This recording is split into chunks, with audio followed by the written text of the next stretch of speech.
Bienvenue à tous et à toutes, bienvenue à Église Destinée, c'est un plaisir de vous avoir avec nous. Alors je vous invite tout simplement là où vous êtes, à vous joindre à nous. Nous allons prendre 2 chants et nous allons tout simplement adorer Jésus.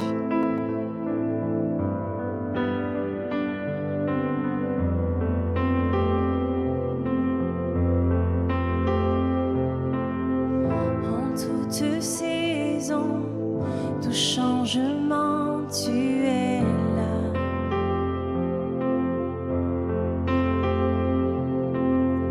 Dans la tristesse, tu es ma force, tu es là.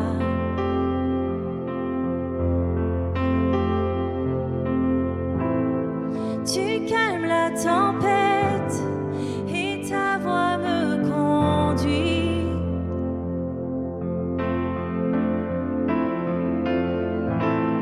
Fragile, je m'élève, je me souviens que tu me tiens.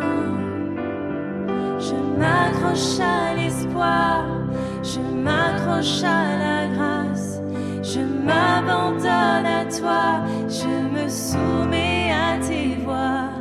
Toi, l'encre de mon âme, Père, tu ne changeras jamais. Je t'aime, je t'aime.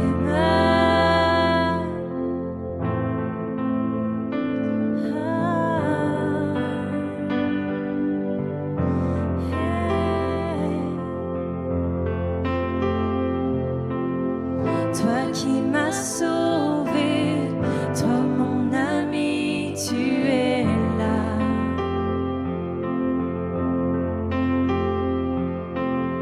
Tu m'as recueilli, Père si fidèle, tu es là.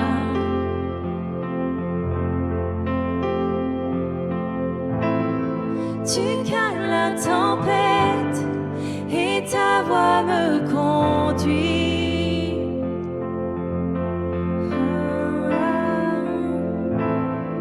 Fragile, je m'élève, je me souviens que tu me tiens.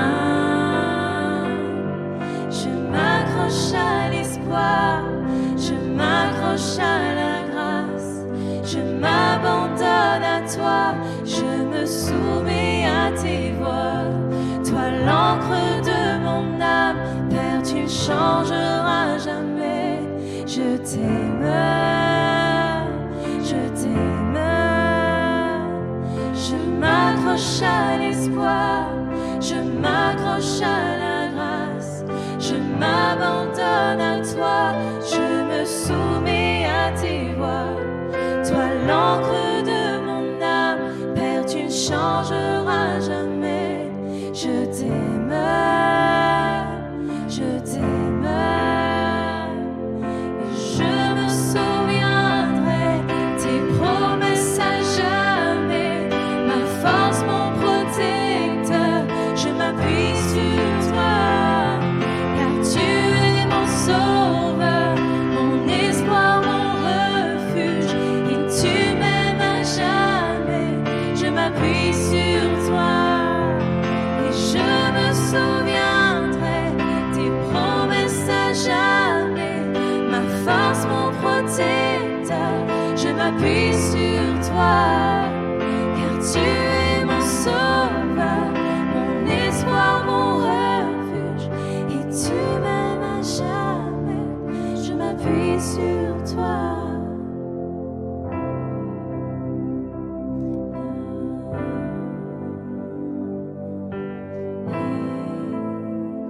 Je m'appuie sur toi.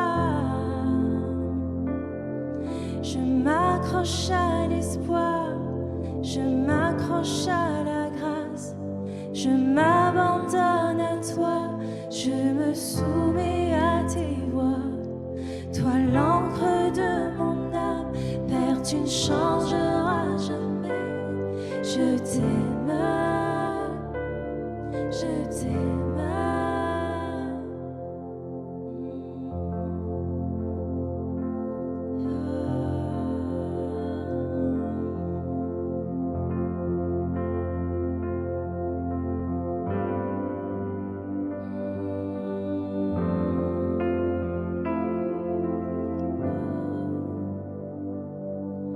tous les anges et les saints se prosternent devant toi.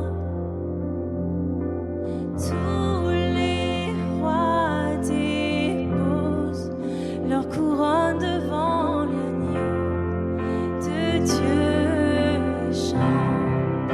Tu es digne de louange. Tu es digne de louange. Tout existe par toi et tout me vient de toi. À toi soit la gloire. Tu es digne de louange. Tu es digne de louange. Tout existe par toi et tout me vient de toi. À toi soit la gloire.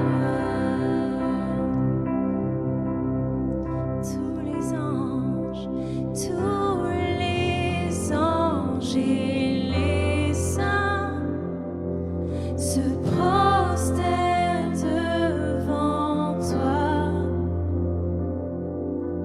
Tous les rois déposent leur couronne devant l'agneau de Dieu et chantent. Tu es digne de louange.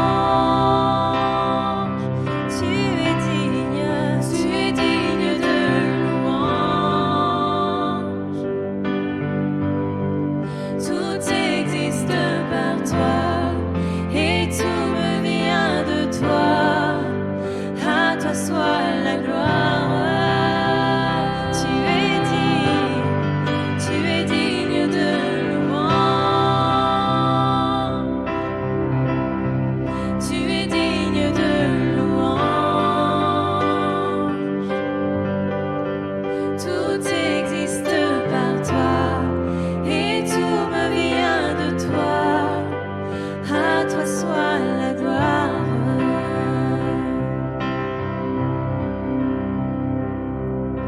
Jour et nuit, nuit et jour, qu'un parfum s'élève. Jour et nuit, nuit et jour, qu'un parfum s'élève. Jour et nuit, nuit et jour, qu'un parfum s'élève. Jour et nuit, nuit et jour, qu'un parfum s'élève.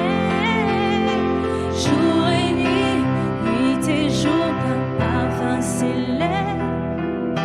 Jour et nuit, nuit et jour, qu'un parfum s'élève. Jour et nuit, nuit et jour, qu'un parfum s'élève. Jour et nuit, nuit et jour. Tu es digne de louange. Tu es digne de louange. Tout existe par toi et tout me vient de toi. À toi soit la gloire.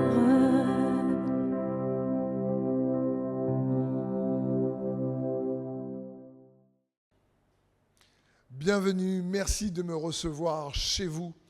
Quelle aussi toujours joie, quel agréable moment de pouvoir se retrouver autour de sa parole et en priant ce week-end pour la parole, pour le message que le Seigneur voulait que je vous partage. Alors, ce que j'ai eu dans mon cœur, c'est ce titre « Pour Dieu, ce n'est pas compliqué ». Et je vous avoue que c'est venu un peu me challenger, provoquer ma foi et m'étirer. Et j'espère que ce message va aussi vous étirer, va aussi vous provoquer dans le bon sens du terme, provoquer à avoir une foi qui s'accroche à Jésus de plus en plus. Je crois que ça nous est arrivé à tous de se dire à un moment donné, comment je vais faire ? C'est trop compliqué. Je crois que ça nous est arrivé à tous de se dire, oulala, là, c'est trop complexe pour moi, comment je vais y arriver. Bon, parfois, c'est vrai aussi que c'est nous qui nous compliquons même les choses. Dans Ecclésiaste 7, il y a un verset là-dessus qui dit, au verset 29, « Voilà la seule chose que j'ai trouvée. Dieu a fait les hommes droits, mais eux, ils ont cherché beaucoup de complications. » C'est le roi Salomon ici. Il dit, Dieu a fait les hommes droits, mais eux, ils ont cherché beaucoup de complications. Et c'est vrai que parfois, soit on se complique nous-mêmes la vie, ou soit les autres nous compliquent la vie, ou soit la vie nous semble réellement compliquée, ou on fait face à des défis, des épreuves, de l'adversité. Et là, on se dit, mais comment je vais résoudre ça? Comment je vais faire? C'est tellement compliqué parfois que c'est impossible. Et oui, on dit bien sûr que Dieu est le Dieu de l'impossible, mais Dieu est aussi le Dieu des complications. C'est-à-dire qu'il résout les complications. Parce que pour lui, ce qui nous paraît compliqué, ce n'est pas compliqué. Dieu ne dit pas, pour toi ou pour moi, oulala, zut, là il s'est mis dans de beaux draps, comment je vais faire? Là, franchement, cette situation-là, je n'ai pas prévu, je ne sais pas comment résoudre. Bon, réunion avec les anges et les archanges, là, il faut trouver une solution. Non, pas du tout. Il est l'alpha et l'oméga, le commencement et la fin. Et nous devons réaliser que pour Dieu, ce n'est pas compliqué. Pour Dieu, c'est plus facile qu'on le pense. C'est peut-être difficile pour nous de croire que c'est facile pour lui, mais ça reste facile pour lui. Et je prie que ce message vienne booster et fortifier ta foi, surtout par rapport aux défis que tu rencontres peut-être en ce moment. Parce que peut-être tu es un peu comme Pierre qui, après avoir pêché toute la nuit, lui qui est entrepreneur, il a une entreprise de pêche avec ses amis, il devait savoir que les poissons, donc c'est plus facile de les pêcher la nuit, ils jettent le filet, ils font tous leurs efforts, et voilà qu'ils n'attrapent rien. Alors Jésus qui marche sur le rivage le matin, leur demande, avez-vous attrapé quelque chose? Ils disent, non, franchement, on a travaillé toute la nuit, on n'a rien eu. Ils étaient en train de laver leur filet parce qu'ils voulaient rentrer chez eux. Et là, Jésus leur dit, allez en eau profonde et jetez votre filet sur la droite. Pierre dit, bon, allez, ouais, il n'y a plus rien à perdre, quoi. On va le faire, quoi. Et ils ont une pêche miraculeuse. Et je me suis dit, peut-être que toi, tu es en train de laver les filets, tu as donné beaucoup d'efforts dans une situation et ça n'a pas apporté le résultat ou les fruits escomptés. Peut-être que, ben oui, tu es déçu par la vie et comme Pierre, tu n'as rien pris ou tu espérais des choses et laver les filets, c'est comme si, bon, ben, écoute, j'abandonne, quoi. Là, je vais rentrer chez moi, je range tout, ça ne marche pas. Et Jésus sur la berge te dit, hé, fais-lui confiance. Non, va en eau profonde, c'est pas fini, c'est pas terminé. Non, vas-y.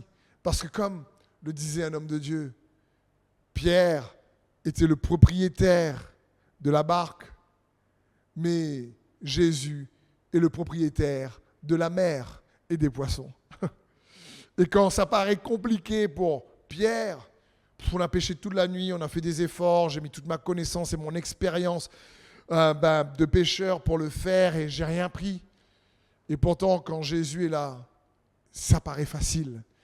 Il dit, attends, va en eau profonde, jette le filet sur la droite, mais Jésus, le propriétaire des poissons, il est le propriétaire de la mer. Et Pierre, avec ses amis, donc ressortent avec une pêche miraculeuse. Parce que ce qui semble être compliqué pour Pierre, eh ben, c'était facile pour Jésus. Ce qui est compliqué pour nous, c'est facile pour Dieu. Et il est bon de se le rappeler les uns les autres pour fortifier notre foi.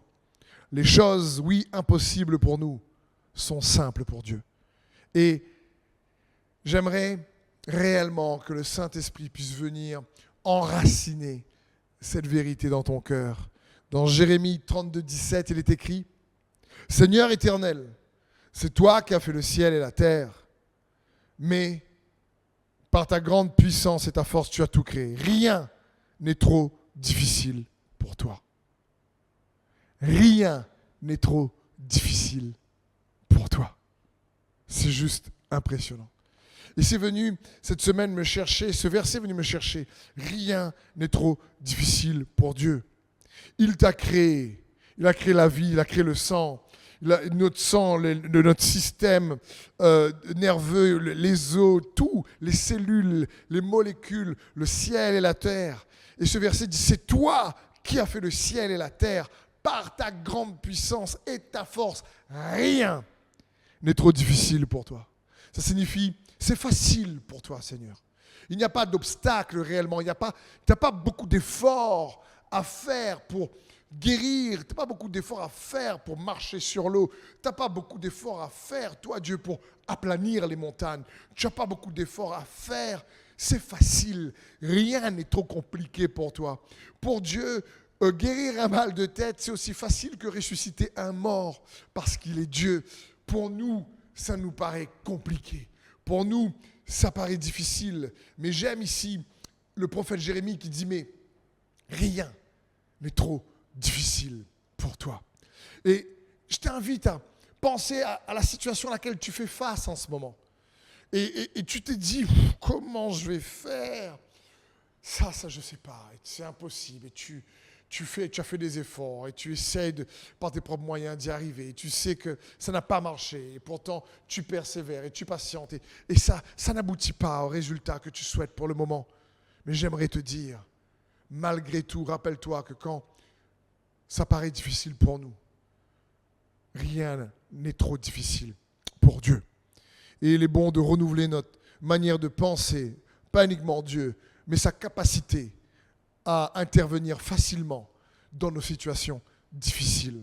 Il y a beaucoup d'histoires dans les Écritures, mais j'ai choisi quelques-unes pour nous encourager les uns les autres, parce que la foi vient de la parole de Christ, nous dit les Écritures. Et c'est une histoire qui se trouve dans 2 Rois 3. Il y a le prophète Josaphat avec le prophète d'Israël, le roi Josaphat avec le roi d'Israël et un autre roi qui marche contre un peuple ennemi pour aller faire la guerre dans une campagne militaire. Mais malheureusement, lors de cette guerre, ils passent par un désert et ils manquent d'eau. D'ailleurs, je profite de faire une parenthèse pour vous encourager à prier pour l'Ukraine, prier pour même la Russie, prier pour les dirigeants de ce monde, que réellement Dieu conduise leur cœur vers sa volonté. Parce que c'est sûr qu'avec ce qui se passe en ce moment, en février, donc 2022, je ne sais pas quand est-ce que tu vas regarder cette vidéo, certains en direct, certains peut-être en février, d'autres peut-être des mois plus tard. Mais en ce moment, il y a cette attaque de la Russie contre l'Ukraine et que nous puissions, nous, en tant que chrétiens, bien sûr, persévérer dans la prière et faire confiance aussi à Dieu dans cette situation. Il reste l'alpha et l'oméga. Il reste sur son trône. Il est le commencement et la fin. Donc, merci de prier aussi pour eux. Je ferme la parenthèse. Je reviens à l'histoire de cette campagne militaire de guerre ici, avec le roi d'Israël, le roi de Juda, et un autre roi avec un peuple ennemi. Ils sont dans le désert, il manque d'eau. Et les animaux et l'armée risquent de mourir de soif. Alors, le roi Josaphat dit, est-ce qu'il n'y a pas un prophète qui peut parler de la part de Dieu ? Et on lui emmène le prophète Élisée. Et voici ce que va dire le prophète Élisée à ces rois, et notamment au roi Josaphat. Il va dire dans 2 Rois 3, 17, « Car ainsi parle l'Éternel. Vous n'apercevrez point de vent, et vous ne verrez point de pluie. Et cette vallée se remplira d'eau. Et vous boirez, vous, et vos troupeaux, et votre bétail. Mais cela est peu de choses aux yeux de l'Éternel. Il livrera Moab entre vos mains.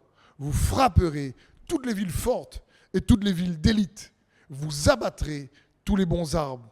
Vous boucherez toutes les sources d'eau. Vous ruinerez avec des pierres tous les meilleurs champs. Waouh! Déjà, le prophète commence en disant, vous ne verrez pas de vent, vous ne verrez pas de pluie. Vous voyez là, le ciel est bleu, c'est le désert, il fait chaud, c'est sec. Eh bien, vous voulez de l'eau? Eh bien, il n'y aura pas de vent, il n'y aura pas de pluie. Mais l'eau va arriver. Déjà, tu fais, ouais, c'est comment? Parce que juste auparavant, le prophète a dit, creusez des trous dans les de la rivière, faites des fosses. Il n'y aura ni du vent, ni de la pluie, mais cette rivière va se remplir d'eau. Déjà, c'est incroyable. Mais ensuite, il va dire quelque chose qui, j'espère, va t'encourager.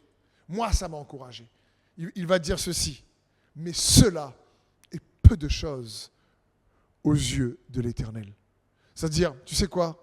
C'est rien pour Dieu, ça. C'est pas compliqué pour lui. De faire tomber la pluie sans ramener la pluie, de te donner de l'eau sans qu'il pleuve, c'est du rocher, il peut faire sortir de l'eau. Donc, c'est juste ici incroyable. Cela est peu de choses. Et j'aimerais peut-être t'inviter dans le chat à écrire pour toi-même, par rapport à ta situation, de déclarer avec foi, Seigneur, ma situation, c'est peu de choses pour toi. Parce que Dieu est capable de toujours te faire au-delà de ce que nous demandons ou même pensons et prions, nous dit Éphésiens 3:20. Plus.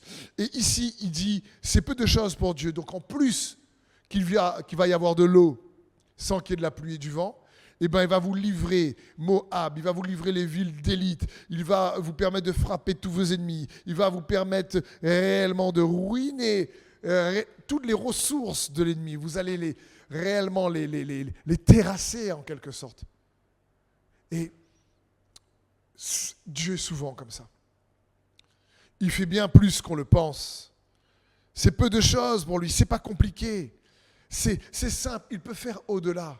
Et souvent, nous, on a, face à certaines difficultés, tellement c'est compliqué pour nous, du mal à réaliser que ça peut être facile pour Dieu. Et pourtant, nous avons sa parole qui nous montre qu'il intervient de manière incroyable. Un miracle, c'est facile pour Dieu. Un miracle, c'est incroyable pour nous. Mais faire des miracles, c'est la norme pour Dieu. Et je sais que nous, on cherche et on prie, on en a besoin. Mais plus notre foi reste consciente, dans notre foi, nous restons conscients de sa capacité à intervenir de manière facile en notre faveur, plus on va s'attendre à le voir agir. Et pourtant, il est bon de s'encourager constamment.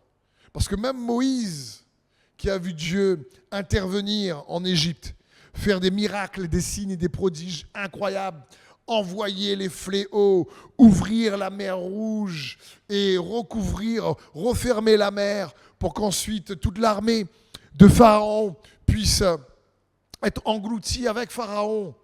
À un moment donné dans le désert, le peuple est en train de se plaindre parce qu'ils mangeaient que la manne et ils avaient surtout envie de manger de la viande et ils avaient besoin de se fortifier.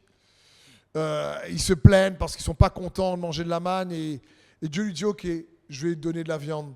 Et Dieu dit à Moïse, je vais les rassasier de viande.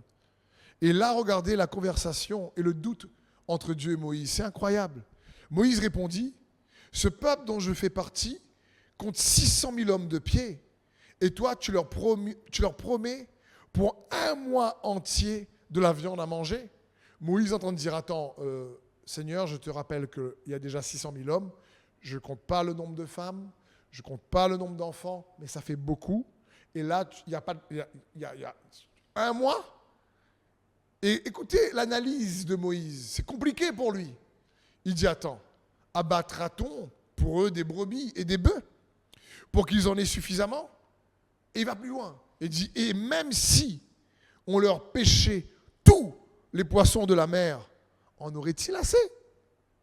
Et l'Éternel lui répondit, le bras de l'Éternel serait-il trop court? Tu verras sans tarder si oui ou non ma parole se réalise devant toi. Waouh! Ici, c'est comme si Dieu dit à Moïse, ok, je t'ai vu intervenir par le passé, j'ai été impressionné par les miracles que tu as faits, mais là, peut-être que tu as atteint tes limites, Dieu. Peut-être que tu as une limite, quoi. Je veux dire, attends, même si on prend tous les veaux, les bœufs, les vaches, les moutons, tout ce qu'on a, et on tue, et on va en plus pêcher à la mer, non, il n'y aura pas assez pour nourrir tout le monde pendant 1 mois. Donc Moïse dit, attends Seigneur, peut-être que tu n'as pas bien compris. Moïse fonctionnait avec ce qu'il voit. Et Dieu lui dit, attends Moïse, tu crois que mon bras est trop court? Et il dit, ben, tu verras, cette nuit même. Et Dieu a envoyé des cailles, par multitude en réalité. C'était pendant 1 mois, ils étaient rassasiés de viande. Dieu peut. Et Dieu n'a pas de limite. Et il est bon de s'en rappeler parce que nous le limitons dans notre manière de penser ou dans notre manière qu'on pense qu'il doit intervenir. Pour nous, on pense qu'il doit intervenir de telle manière. Si j'ai la foi et que je crois, alors Dieu va intervenir comme ça. Ou si j'ai la foi, comme Moïse dit, bon, je crois en toi, d'accord, je t'ai vu, mais là, ça va être compliqué pour toi d'intervenir. Et Dieu dit, attends, tu crois que mon bras n'est pas trop court? Dieu n'a pas de limite. Ce que sa parole dit, il l'accomplit. Et je crois que c'est également le secret qu'avait découvert le centurion. Pour Dieu, c'est facile. Pour Dieu, ce n'est pas compliqué. Vous connaissez cette histoire. Dans Matthieu 8,5, la Bible dit, au moment où Jésus entrait dans Capernaum, un centurion s'approcha et le supplia. Seigneur, mon serviteur est couché à la maison. Il est paralysé et souffre terriblement. Jésus lui dit, moi, je viendrai le guérir. Mais le centurion répondit, Seigneur, je ne suis pas digne que tu rentres sous mon toit, mais dis seulement un mot et mon jeune serviteur sera guéri. Je veux dire là, quand j'entends moi-même la réponse du centurion, je fais, le centurion, pour moi je crois que un des secrets, je dirais, de la foi du centurion, c'est qu'il savait que pour Jésus, ça allait être facile. Alors que tout le monde aimerait avoir Jésus chez lui, et que Jésus lui dit, ok, je vais venir chez toi pour guérir ton serviteur. Alors Jésus dit, je vais venir, t'inquiète pas, je vais venir. À ce moment-là, il dit, Seigneur, je ne suis pas digne. Déjà l'humilité. Il dit, je ne cherche pas à t'utiliser et à utiliser ta notoriété pour me vanter de te connaître. Non, je ne veux pas utiliser ta notoriété. Il y a déjà de l'humilité dans son cœur et dans son attitude parce qu'il ne le fait même pas pour lui, il le fait pour son jeune serviteur. Et puis il va dire, mais Seigneur, je sais, tu n'as même pas besoin de te déplacer. Dis juste un mot. Pour toi, c'est facile. C'est pas compliqué pour toi. Moi, j'y arrive pas. Je suis centurion et je me suis rendu compte que je dis à l'un va, il va, l'autre vient, il vient. J'ai des soldats sous mes ordres et des officiers au-dessus de moi. Et quand je dis un mot, il m'écoute. Alors toi, je sais que la maladie va t'écouter. En un mot. En un mot. Je crois que c'est un des secrets du centurion, de la foi du centurion.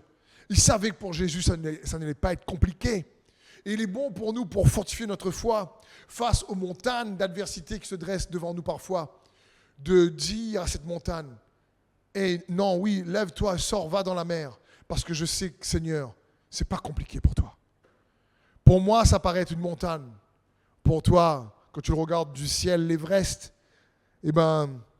c'est une carte plate. donc pour toi, non. Et c'est facile. Je pense que c'est également le secret de la foi du centurion. Un des secrets, c'est qu'il avait compris que pour Jésus, un simple mot, une parole est capable de faire la différence. Et Jésus est étonné de la foi du centurion. Et il dit à ses disciples, mais même dans tout Israël, dans tout le peuple de Dieu, il disait que je n'ai pas vu une aussi grande foi. Et il dit au centurion, qu'il soit fait selon ta foi. Et donc, j'aimerais t'encourager, peut-être à écrire dans le chat ou à déclarer là où tu es. Peut-être que face à l'adversité ou la tempête que tu traverses paraît être sans fin. Et que pour toi, tu as l'impression, avec la persévérance, tu te bats et tu cherches à voir le beau temps arriver. Et peut-être que c'est un problème financier, un problème de relation, un problème de trahison, un problème de cœur, de rancune, d'addiction, je ne sais pas. Mais toi, tu sais, et tu aimerais être libéré de ça, et tu aimerais obtenir la victoire, et ça paraît compliqué parce que tu as beau essayer et ça n'a pas marché.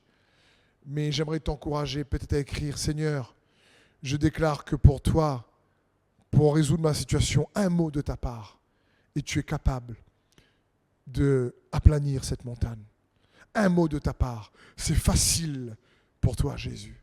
T'inviter à déclarer ou à écrire, Seigneur, c'est facile, ce n'est pas compliqué pour toi de résoudre ma situation. Et je me suis dit, peut-être comme toi, tu m'entends depuis le début de ce message, et tu t'es dit en toi-même, je sais que ce n'est pas compliqué pour Dieu, et je comprends et ça m'encourage, oui, pour Dieu c'est facile, mais si c'est facile, pourquoi il ne le fait pas? Je veux dire, je crois que tous, à un moment donné, on a cette question qui vient lorsque tu es dans la douleur physique et que tu sais que Dieu peut faire, ou tes enfants sont dans la douleur, ta femme, ton mari, je ne sais pas, tes amis, et tu sais que Dieu peut agir, tu crois, et tu t'attends à lui, et je te dis c'est facile et que ce n'est pas compliqué. Et pourtant, on se dit, mais si ce n'est pas compliqué, pourquoi Dieu ne le fait pas? Je ne prétends pas avoir la réponse à cette question de manière complète. Non, mais je sais en partie, si Dieu ne le fait pas maintenant, c'est parce qu'il a mieux pour toi après. Si Dieu ne le fait pas maintenant, c'est parce qu'il a des récompenses attachées pour toi ensuite. Si Dieu ne le fait pas maintenant, c'est parce qu'il est en train de préparer son plan derrière la scène, qui non seulement est un plan qui va au-delà du maintenant, c'est-à-dire également te connecter à son plan pour les mois et années futures, mais également pour les générations futures, également un plan qui te connecte à la réalité spirituelle, à l'éternité. Donc, je ne comprends pas et je ne pourrais pas répondre à pourquoi parfois, si c'est facile pour Dieu, si ce n'est pas compliqué pour lui, il ne le fait pas maintenant. Dieu seul sait. Ce que je sais, c'est que ses raisons sont toujours justes, ses raisons sont toujours aimantes, ses raisons sont toujours bonnes et ses raisons seront toujours en notre faveur. Pourquoi je peux être sûr de cela? Parce que Jésus a déjà fait ce qui est compliqué. Jésus a déjà fait ce qui est compliqué. Jésus est le Fils de Dieu, Dieu lui-même. Dieu Père, Fils et Saint-Esprit. 3 en 1. Il est le Christ. Il était là avant de se faire homme. La Bible dit que lui qui était Dieu, l'égal de Dieu, il s'est dépouillé lui-même de sa gloire. Déjà, c'était compliqué pour lui de se dépouiller de sa gloire. Pour se faire homme. Il y a dû avoir un silence sûrement dans le ciel quand ils ont vu Dieu le Fils dire « Allez, maintenant j'y vais. » Et sa présence n'était plus au ciel. Et devenir une semence en Marie pour devenir un bébé, et ensuite un enfant, et ensuite un adolescent, et ensuite un jeune homme, un homme, pour ensuite, en tant qu'homme, montrer l'expression d'amour de Dieu jusqu'à mourir sur la croix, en acceptant alors qu'il aurait pu d'une seule parole. S'il est capable avec une parole de calmer la tempête et le vent, avec une parole, il est capable de faire lever le vent et la mer. Également. Mais il a choisi réellement de mourir, de souffrir, de se donner lui-même pour pouvoir ressusciter, nous donner la vie éternelle, pour nous offrir le salut. Dieu a fait déjà ce qui était plus compliqué pour lui. Alors que nous étions ennemis de Dieu par nos pensées, alors que nous ne connaissions pas Dieu, alors qu'on ne le cherchait pas forcément parfois. La Bible dit alors que nous étions ennemis de Dieu, il s'est offert en sacrifice pour nous. Colossiens 1,21 nous dit « Or vous, autrefois, vous étiez exclus de la présence de Dieu. Vous étiez ses ennemis à cause de vos pensées qui vous amenez à faire des œuvres mauvaises. Mais maintenant, Dieu vous a réconcilié avec lui par le sacrifice de son Fils qu'il a livré à la mort, son corps humain, pour vous faire paraître saint, irréprochable et sans faute devant lui. Mais il vous faut bien sûr demeurer dans la foi. Waouh! Ce verset est puissant.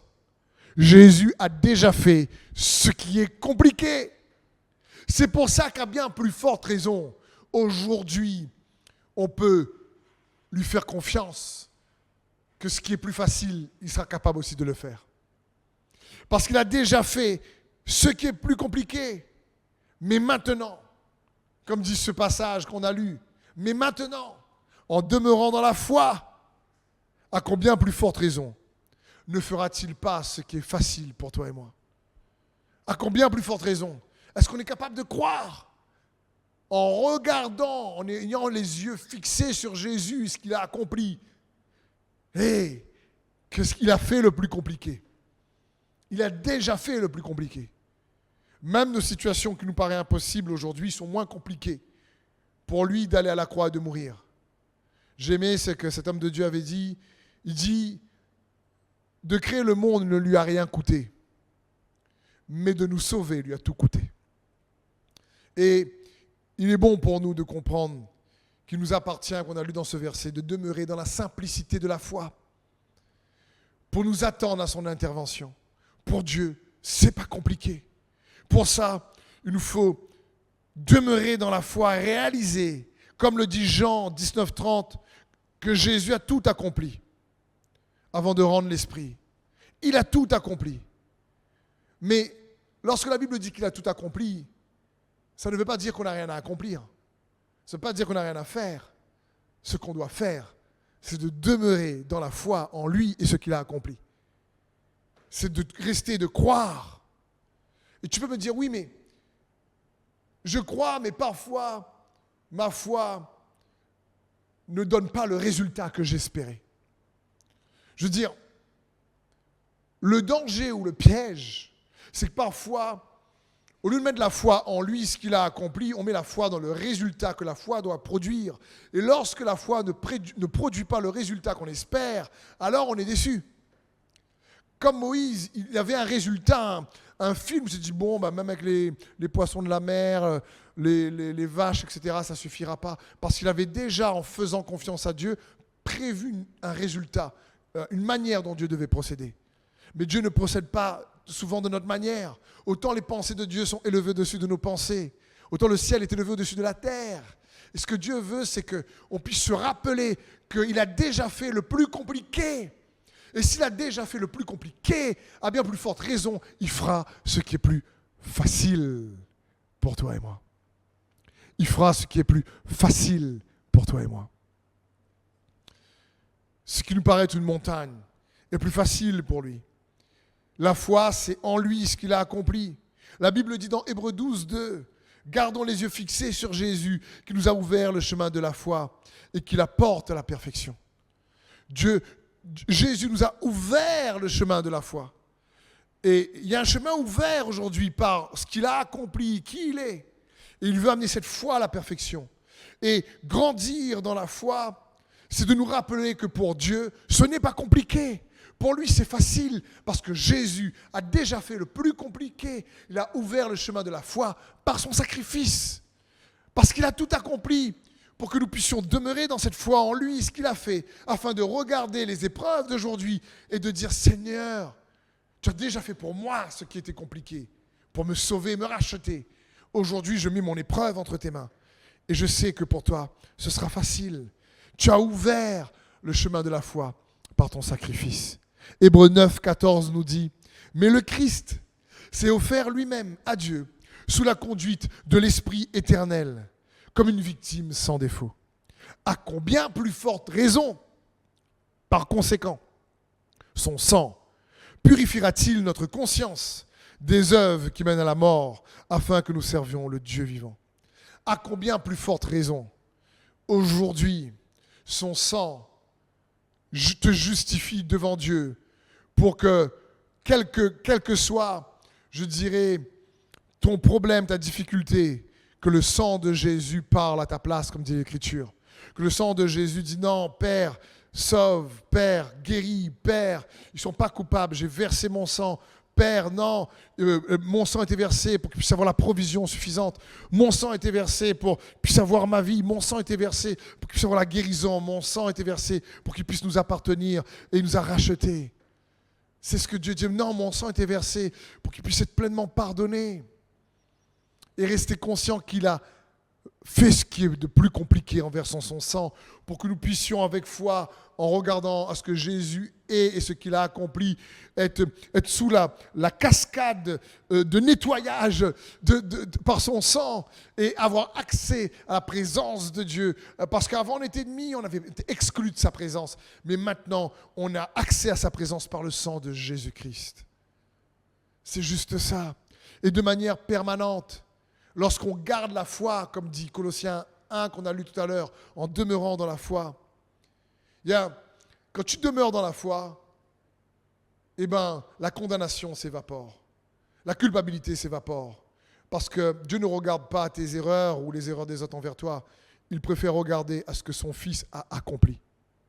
Je ne sais pas si ça t'est déjà arrivé de connaître quelqu'un, et cette personne que tu connais, eh ben, grâce à cette personne, eh ben, tu as accès à un privilège avec une autre personne.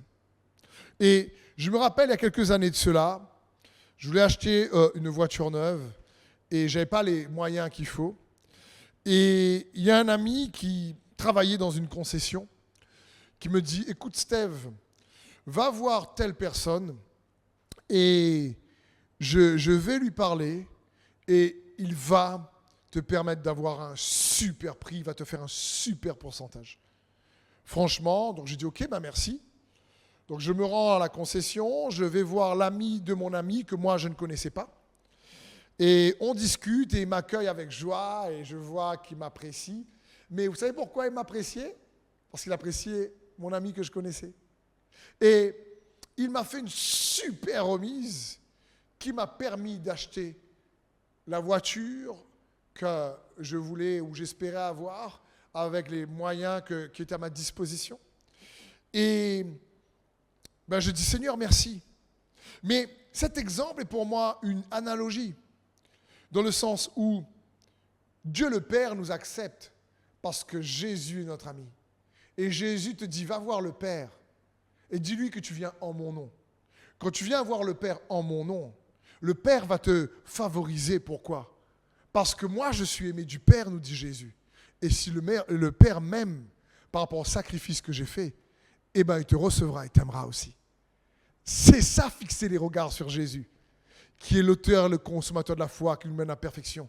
C'est que nous pouvons, grâce à son sang versé, nous présenter devant le Père, pas parce qu'on est meilleur, pas parce que vraiment on a fait j'ai pas rapporté des fleurs et du chocolat aux gars que je connaissais pas pour paraître bien. Non, parce que je connaissais mon ami qui le connaissait, il a pu me permettre d'ouvrir une porte. Et je pense que on a tous parfois la possibilité d'avoir accès à des situations qu'on n'aurait pas accès à cause de relations, de certaines relations de connexion divine.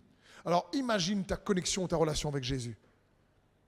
Comment elle est capable d'ouvrir les portes pour que ce qui est compliqué pour toi, elle soit facile pour lui. Et quand tu viens dans le Père, tu dis, Père, c'est compliqué. Comment je vais faire pour que mon enfant soit guéri? Comment je vais faire pour que ma femme soit guérie? Comment je vais faire pour trouver les sous qu'il faut? Comment je vais faire pour que ma dette soit annulée? Comment je vais faire pour mon cœur soit restauré après tout ce que j'ai vécu? Comment je vais faire pour psychologiquement retrouver la santé après ces traumatismes? Comment je vais faire? Mais quand tu viens devant le Père, au nom de Jésus, alors le Père se rappelle du sacrifice de son Fils.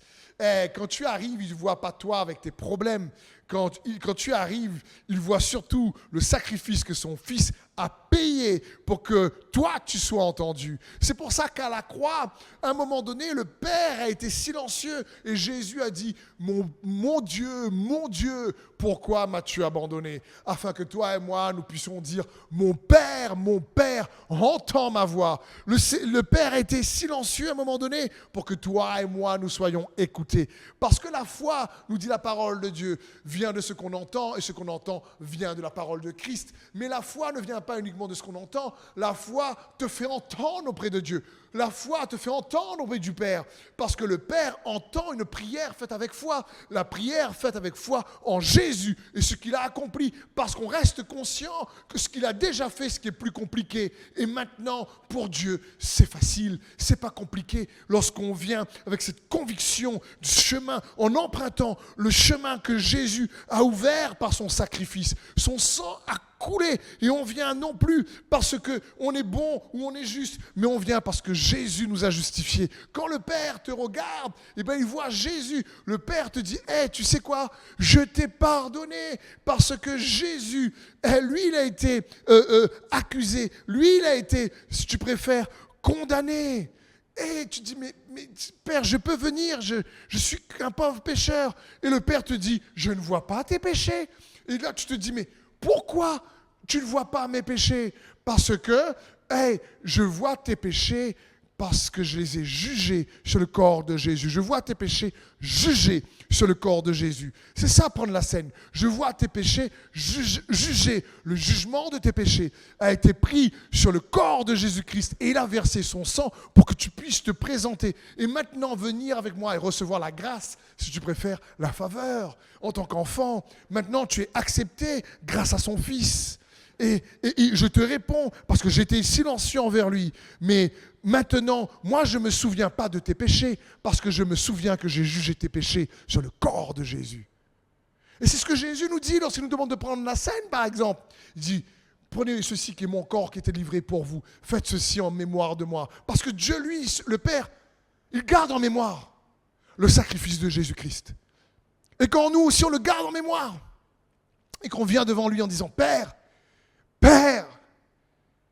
on peut t'appeler Père parce que Jésus a dit mon Dieu, pourquoi m'as-tu abandonné? Et nous on peut dire mon Père, nous sommes reconnaissants parce que tu nous as acceptés. Jésus nous a favorisés. Et le chemin qui a été ouvert, Hébreux 8:12 nous dit, parce que je pardonnerai leurs iniquités et que je ne me souviendrai plus de leurs péchés. C'est juste incroyable. Et comme cette histoire-là, le gars de la concession ne me connaissait pas, c'est pas qu'il m'aimait moi.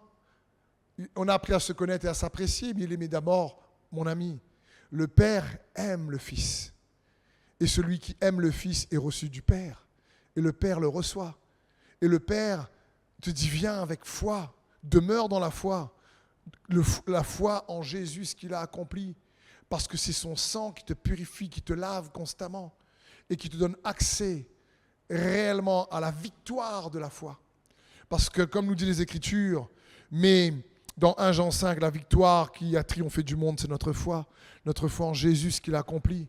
Pourquoi on peut être sûr que ce que Dieu veut accomplir pour nous, ce n'est pas compliqué? Parce que Jésus a déjà fait ce qui est compliqué. C'est facile pour Dieu d'opérer des miracles et il est bon de rester conscient de ce que Jésus est, de ce qu'il a accompli, pour que nous puissions regarder nos épreuves avec foi et espérance, parce que la foi est une ferme assurance des choses qu'on espère. L'obéissance de Jésus-Christ vient changer notre quotidien lorsqu'on y croit. La croix vient faire la différence lorsqu'on y croit dans notre quotidien, de manière pratico-pratique. Ce n'est pas juste quelque chose de conceptuel. Non, c'est quelque chose qui nous donne accès à la présence de Dieu. On est accepté, entendu. La foi en Jésus, ce qu'il accomplit, nous fait entendre auprès du Père, afin que le Père étende sa main et ce qui est compliqué pour nous devienne facile pour lui. C'est facile pour lui. Ce n'est pas compliqué pour lui. Ce qui est impossible pour nous devient facile pour lui. Jésus a dit à un moment donné à ses disciples, il est plus facile à un chameau de passer par le trou d'une aiguille qu'à un riche de rentrer dans le royaume de Dieu. Alors ses disciples disent, mais Seigneur, qui peut être sauvé alors? Et Jésus dit, ce qui est impossible à l'homme est possible pour Dieu. Ce qui est compliqué pour l'homme n'est pas compliqué pour Dieu, si tu préfères. Ce qui est compliqué pour l'homme, ce qui est compliqué pour toi, ce qui est compliqué pour moi, c'est facile pour lui. Lorsqu'on croit en son temps, à sa manière, sûr. Mais il est capable. Parce que Jésus a payé le prix fort. Et c'est ce qu'il désire que tu puisses te rappeler. Rappelle-toi que tu es aimé parce que il a offert de ce qu'il avait le plus précieux, son fils Jésus-Christ.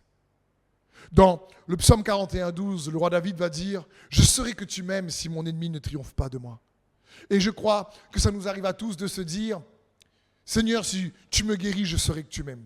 Si tu guéris un tel, je saurai que tu m'aimes. Si tu me donnes telle victoire, je saurai que tu m'aimes. Si tu donnes si tu amènes telle solution à mon problème, je saurai que tu m'aimes. » Et parfois, on demande à Dieu d'agir dans nos circonstances comme un signe qui nous permet d'être assurés qu'on est aimé. Et gloire à Dieu, on en a tous besoin et on cherche ça. Mais vous savez quoi? Tu es aimé même si tu n'as pas la réponse ou la victoire comme tu souhaites ou le résultat comme tu souhaites. Pourquoi? Parce qu'il a déjà prouvé son amour en envoyant son Fils pour toi et moi. Il a déjà fait ce qui est plus compliqué. Dieu a tant aimé le monde qu'il a envoyé son Fils unique pour que quiconque croit en lui ne périsse pas, mais reçoive la vie éternelle. Donc, toi et moi, nous pouvons dire, même si la situation aujourd'hui ou certaines situations de nos vies n'ont pas encore une totale victoire, même si certaines situations dans nos vies, et la victoire est en route, mais elle n'est pas encore pleine, mais on est capable de dire, Seigneur, je sais que tu m'aimes, parce que aujourd'hui je suis favorisé, accepté par ton Fils Jésus-Christ. Aujourd'hui, je peux me présenter devant ton trône grâce à ton Fils Jésus-Christ. Seigneur, je sais que je suis aimé de toi. Je sais que tu m'aimes parce que Jésus est mort et ressuscité. Et je sais donc que tu interviendras. Je sais que tu l'as déjà prouvé et tu le prouveras encore. Parce que tu as déjà fait ce qui est plus compliqué pour moi. Alors je déclare que tu maintenant feras ce qui est plus facile pour moi encore. À bien plus forte raison. Dans le nom de Jésus-Christ. C'est le cœur de Dieu pour chacun d'entre nous. Donc, j'aimerais t'encourager pour conclure, mon frère et ma sœur. Ne vis pas comme un chrétien qui n'a pas de berger. Jésus-Christ, c'est le bon berger.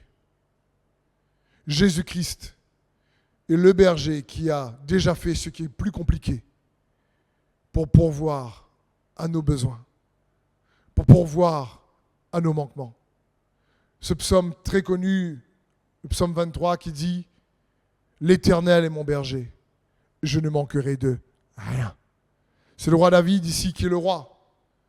Mais il savait que tout le peuple d'Israël et lui-même avait besoin de se rappeler que le berger des bergers, celui qui est capable de nous remplir, celui qui est capable de nous sauver, celui qui est capable de nous renouveler, nous transformer, celui qui est capable de pourvoir, c'est Christ Jésus, c'est l'Éternel, c'est Dieu lui-même. Ne manquerai de rien signifie, je ne serai pas dans la privation. Je ne serai pas dans la privation constante, je ne serai pas dans le manque constant, je ne resterai pas dans des lacunes de caractère en permanence. Tu vas me compléter, tu vas pourvoir, tu vas m'équiper, tu vas me faire participer à ta nature divine. C'est peut-être pas encore le cas, mais je déclare avec foi que tu es mon berger, tu es mon Seigneur, tu as déjà accompli ce qui est plus difficile. Alors je veux t'inviter, mon frère et ma sœur, à arrêter de porter tes fardeaux lourds sur ton épaule, mais décharge-toi sur lui, sur le bon berger, parce que lui, Jésus-Christ, te dit, viens sur son épaule. Il est le berger et tu es sa brebis, je suis sa brebis, qu'il désire porter sur son épaule. Il désire que tu puisses réaliser qu'il a déjà fait ce qui est plus compliqué et que pour lui, rien n'est trop compliqué. Pour Dieu, c'est facile. C'est facile. J'aimerais donc juste t'inviter à quelque part faire un acte de foi. Et parfois, je prie pour vous à la fin du message, mais là, ce que j'aimerais, c'est t'inviter à activer ta foi. Parce que le Seigneur, Jésus, a ouvert le chemin de la foi par son sacrifice. Et si tu as compris mon message, il a fait ce qui est le plus compliqué pour que ta montagne maintenant qu'il doit résoudre ou la victoire que tu dois avoir soit facile pour lui à réaliser dans ta vie. Mais pour ça, il nous faut demeurer dans la foi. Il a tout accompli pour que nous puissions, nous, demeurer dans la foi. Notre part, c'est de croire. Notre part, c'est de recevoir ce qu'il est, ce qu'il a accompli. Et comme cette histoire, cet exemple que j'ai essayé de vous prendre en disant j'ai été favorisé par un ami, non pas parce que moi je le connaissais ou j'ai été aimé au départ, mais parce que mon ami le connaissait. Et c'est pareil avec nous et le Seigneur. Rappelle-toi que Jésus est ton médiateur, celui qui te représente. Et il a parlé du Père à ton sujet. Il a parlé du Père à ta situation. Fais-lui confiance. Décharge-toi sur lui de tous tes soucis. Et c'est pour ça que je veux t'inviter. Si tu n'as pas encore une pleine victoire sur une situation, que tu pries pour ça. Et que peut-être pour toi, il n'y a rien pour l'instant que tu as remarqué, il n'y a pas le vent qui bouge, donc il n'y a pas de signe.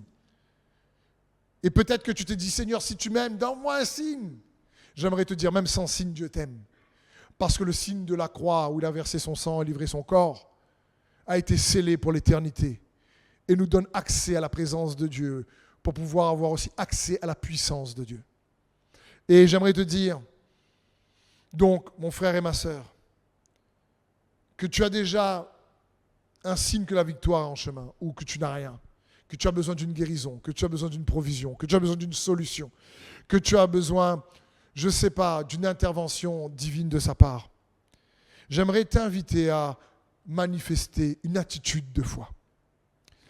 La Bible dit que nous devons réellement faire monter à Dieu un sacrifice de louange. Nous devons faire monter à Dieu un sacrifice de reconnaissance. C'est comme chanter à Dieu un chant de joie ou déclarer avant que la victoire arrive qu'il va intervenir et dire à son âme, parce que c'est pas facile, l'âme, vous savez, elle se lamente lorsqu'on regarde à ce qu'on voit, l'âme, elle se dit, mais pourquoi? Et tous, moi comme vous, mon frère, ma soeur, et là, dans le combat de la foi, il faut rappeler à son âme, comme le roi David, dit, oh mon âme, pourquoi te lamentes-tu? Et à ce moment-là, dire, mon âme, non, je veux me réjouir dans le Seigneur, je veux déclarer pour lui que ce ne sera pas compliqué d'intervenir dans ma situation. Je veux dire, Seigneur, pour toi, c'est facile, comme le centurion, un seul mot de ta part, une seule parole de ta part, et tu es capable de changer mes circonstances, et tu es capable de changer les saisons, les temps dans lesquels je vis. Un seul mot de ta part, et je suis capable, comme Joseph, de sortir de la prison et de venir et aller dans le palace de Pharaon. Seigneur, tu es capable et de fortifier ton âme comme ça. Comment? En chantant, en louant Dieu par un sacrifice de louange. Dans Isaïe 54, au verset 1, la Bible dit « Réjouis-toi, stérile, toi qui n'as pas eu d'enfant, éclate de joie, pousse des cris de triomphe, toi qui n'as pas connu les douleurs de l'accouchement. En effet, les enfants de la femme délaissée seront plus nombreux que ceux de la femme mariée, dit l'Éternel. » Waouh! Ici, on a l'impression que le verset est contradictoire. La femme n'enfante pas, à l'époque, pas avoir d'enfant, c'était comme une malédiction, c'était une honte, un déshonneur. Et là, le prophète Ésaïe lui dit, mais réjouis-toi, stérile, réjouis-toi, chante des chants de joie, pousse des cris de triomphe, oui, chante des chants joyeux. C'est ce qu'il dit ici dans ce verset, avant que ça arrive. Parce que si Dieu a déjà fait ce qui est plus compliqué, eh bien, ce qui est plus facile est en chemin. Pour ça, il nous faut demeurer dans la foi et activer notre foi, parfois en se parlant à nous-mêmes, en nous rappelant ce que Jésus a fait pour nous. Et de dire, Seigneur, je veux faire ce sacrifice de louange en ton honneur. Hébreux 13 nous dit ceci, nous dit, mais le sacrifice que Dieu prend plaisir, c'est un sacrifice de louange, c'est le fruit de nos lèvres. Voilà quel est le sacrifice en lequel Dieu prend plaisir. Et le sacrifice que Dieu prend encore plaisir, c'est le sacrifice de bienfaisance et de libéralité. C'est également de tels sacrifices que Dieu prend plaisir. Comprenons bien, lorsqu'on parle de sacrifice de louange, ça parle ici de... C'est pas je loue parce que je suis joyeux. Ça me coûte à un moment donné de faire monter ma louange parce que justement mon cœur est plus dans la peine de ce que je vois. Et donc j'ai un combat dans la foi à mener en disant Seigneur, pour moi, Je suis attristé parce que c'est compliqué. Pour moi, je suis attristé parce que je ne sais pas comment faire, mon âme se lamente. Mais je choisis de fixer mes regards sur Jésus. Je choisis de déclarer que ce n'est pas compliqué pour toi. Je choisis de croire que c'est facile. Et comme le centurion, je sais que si tu dis un mot, tu es capable de changer ma situation. Je dis à mon âme, pourquoi te lamentes-tu? Oh mon âme, réjouis-toi, pousse des cris de joie. Remercie Dieu pour ce qu'il est, ce qu'il a fait. Rappelle-toi que tu es aimé de Dieu. Je sais que tu m'aimes, Jésus, parce que tu as déjà versé ton sang et livré ton corps pour moi. Je sais que tu m'aimes parce que tu as fait de moi un héritier de la nouvelle alliance. Je sais que tu m'aimes, Jésus, parce que tu es intervenu déjà maintes fois en ma faveur. Je sais que tu m'aimes parce que tu es en train de travailler à la victoire derrière la scène. Je peut-être ne vois pas de mes yeux physiques, mais je vois avec mes yeux spirituels. Je crois que tu es en train d'agir en ma faveur parce que je reste dans la foi. Ce n'est pas à cause de mes efforts, de mes manquements, mais Père, c'est parce que Jésus t'a parlé en ma faveur que je sais que tu vas agir. Son sang coule et me justifie. Merci Jésus. Amen. Donc, mon frère et ma sœur, c'est que j'aimerais t'inviter. On va terminer dans un instant par un chant d'adoration. Et j'aimerais t'inviter dans ce chant d'adoration à oublier le frère ou la sœur qui est à côté de toi, si tu es en famille ou avec des amis. Et juste à fermer les yeux, il n'y a rien de spirituel là-dedans, mais c'est juste pour ne pas être distrait, pour en fixer les yeux de ton cœur sur Jésus, qui est le Christ, notre Sauveur, le Seigneur des Seigneurs.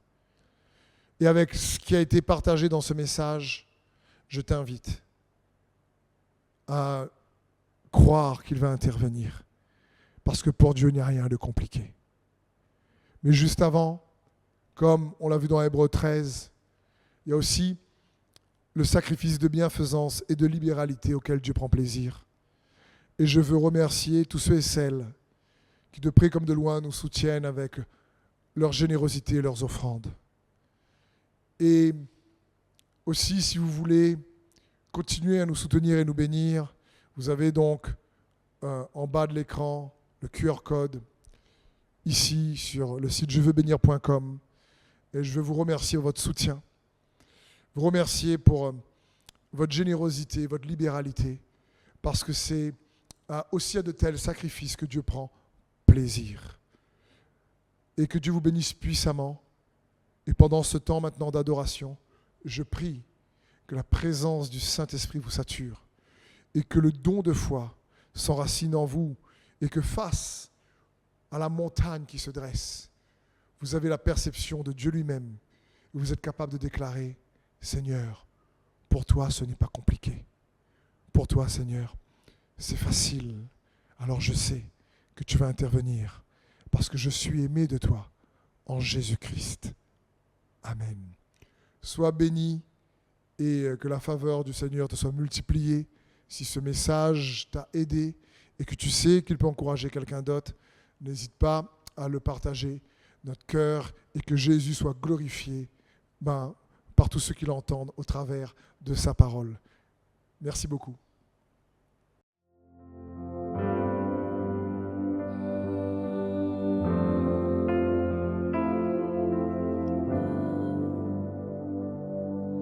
Tous les anges et les saints se prosternent devant toi. Tous les rois déposent leur couronne devant l'agneau de Dieu et chantent: tu es digne de louange. Tu es digne de louange. Tout existe par toi et tout me vient de toi. À toi soit la gloire. Tu es digne de louange. Tu es digne de louange. Tout existe par toi et tout me vient de toi. À toi soit la gloire.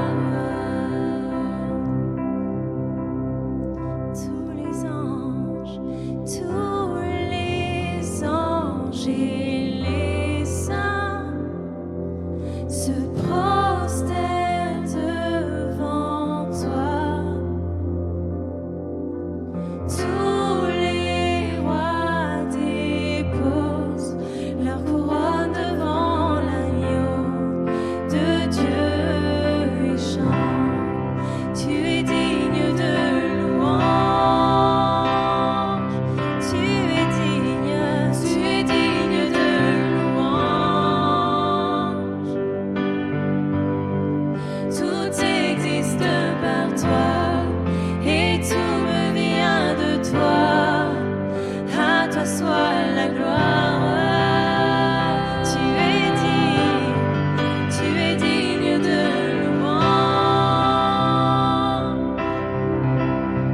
Tu es digne de louange. Tout existe par toi et tout me vient de toi. À toi soit la gloire.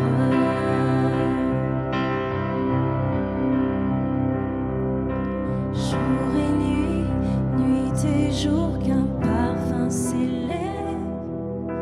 Jour et nuit, nuit et jour, qu'un parfum s'élève. Jour et nuit, nuit et jour, qu'un parfum s'élève. Jour et nuit, nuit et jour, qu'un parfum s'élève. Jour et nuit, nuit et jour, qu'un parfum s'élève. Jour et nuit, nuit et jour, qu'un parfum s'élève. Jour et nuit, nuit et jour, qu'un parfum s'élève. Jour et nuit, nuit et jour. Tu es digne de louange. Tu es digne de louange. Tout existe par toi et tout me vient de toi. À toi soit la gloire.